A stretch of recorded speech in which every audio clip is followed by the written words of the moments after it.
Hello दोस्तों, हमारे channel कहानी टीवी फॉर में आपका स्वागत है। अगर यह वीडियो आपको पसंद है तो वीडियो को लाइक और चैनल को सब्सक्राइब करें। तो चलिए वीडियो को शुरू करते हैं। धृतराष्ट्र, पांडु तथा विदुर। सत्यवती के चित्रांगद और विचित्रवीर्य नामक दो पुत्र हुए।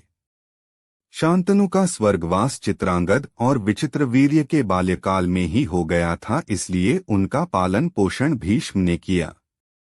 भीष्म ने चित्रांगद के बड़े होने पर उन्हें राजगद्दी पर बिठा दिया, लेकिन कुछ ही काल में गंधर्वों से युद्ध करते हुए चित्रांगद मारा गया। इस पर भीष्म ने उनके अनुज विचित्रवीर्य को राज्य सौंप दिया। अब भीष्म को विचित्रवीर्य के विवाह की चिंता हुई। उन्हीं दिनों काशीराज की 3 कन्याओं अंबा, अंबिका और अंबालिका का स्वयंवर होने वाला था। उनके स्वयंवर में जाकर अकेले ही भीष्म ने वहां आए समस्त राजाओं को परास्त कर दिया और तीनों कन्याओं का हरण करके हस्तिनापुर ले आए। बड़ी कन्या अंबा ने भीष्म को बताया कि वह अपना तनमन राजा शाल्व को अर्पित कर चुकी है। उसकी बात सुनकर भीष्म ने उसे राजा शाल्व के पास भिजवा दिया और अंबिका और अंबालिका का विवाह विचित्रवीर्य के साथ करवा दिया। राजा शाल्व ने अंबा को ग्रहण नहीं किया, अतः वह हस्तिनापुर लौटकर आ गई और भीष्म से बोली, हे आर्य, आप मुझे हर कर लाए हैं, अतएव आप मुझसे विवाह करें। किंतु भीष्म ने अपनी प्रतिज्ञा के कारण उसके अनुरोध को स्वीकार नहीं किया। अंबा रुष्ट होकर परशुराम के पास गई और उनसे अपनी व्यथा सुनाकर सहायता मांगी। परशुराम ने अंबा से कहा, हे देवी, आप चिंता न करें, मैं आपका विवाह भीष्म के साथ करवाऊंगा। परशुराम ने भीष्म को बुलावा भेजा, किंतु भीष्म उनके पास नहीं गए। इस पर क्रोधित होकर परशुराम भीष्म के पास पहुंचे और दोनों वीरों में भयानक युद्ध छिड़ गया। दोनों ही अभूतपूर्व योद्धा थे, इसलिए हार जीत का फैसला नहीं हो सका। आखिर देवताओं ने हस्तक्षेप करके इस युद्ध को बंद करवा दिया। अंबा निराश होकर वन में तपस्या करने चली गई।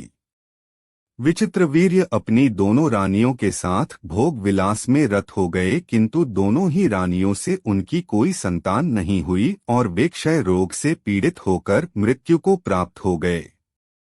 अब कुल नाश होने के भय से माता सत्यवती ने एक दिन भीष्म से कहा, पुत्र, इस वंश को नष्ट होने से बचाने के लिए मेरी आज्ञा है कि तुम इन दोनों रानियों से पुत्र उत्पन्न करो। माता की बात सुनकर भीष्म ने कहा, माता, मैं अपनी प्रतिज्ञा किसी भी स्थिति में भंग नहीं कर सकता। यह सुनकर माता सत्यवती को अत्यंत दुर्हक हुआ। अचानक उन्हें अपने पुत्र वेदव्यास का स्मरण हो आया। स्मरण करते ही वेदव्यास वहां उपस्थित हो गए। सत्यवती उन्हें देखकर बोली, हे पुत्र, तुम्हारे सभी भाई निःसंतान ही स्वर्गवासी हो गए। अतः मेरे वंश को नाश होने से बचाने के लिए मैं तुम्हें आज्ञा देती हूं कि तुम उनकी पत्नियों से संतान उत्पन्न करो।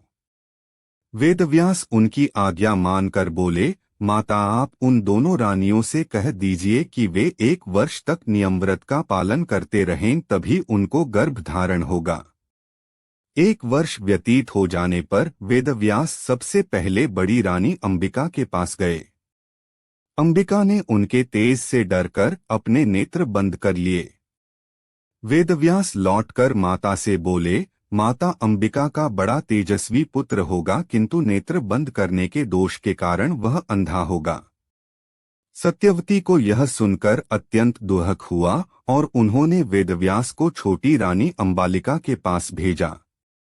अंबालिका वेदव्यास को देखकर भय से पीली पड़ गई।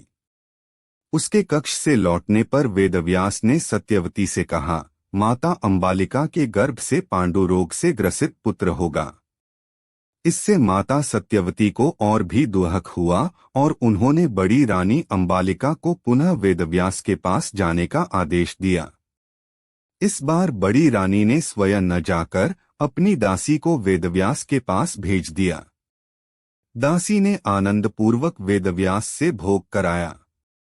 इस बार वेदव्यास ने माता सत्यवती के पास आकर कहा, माते, इस दासी के गर्भ से वेदांत में पारंगत अत्यंत नीतिवान पुत्र उत्पन्न होगा। इतना कहकर वेदव्यास तपस्या करने चले गए। समय आने पर अंबिका के गर्भ से जन्मांध धृतराष्ट्र, अंबालिका के गर्भ से पांडु रोग से ग्रसित पांडु तथा दासी के गर्भ से धर्मात्मा विदुर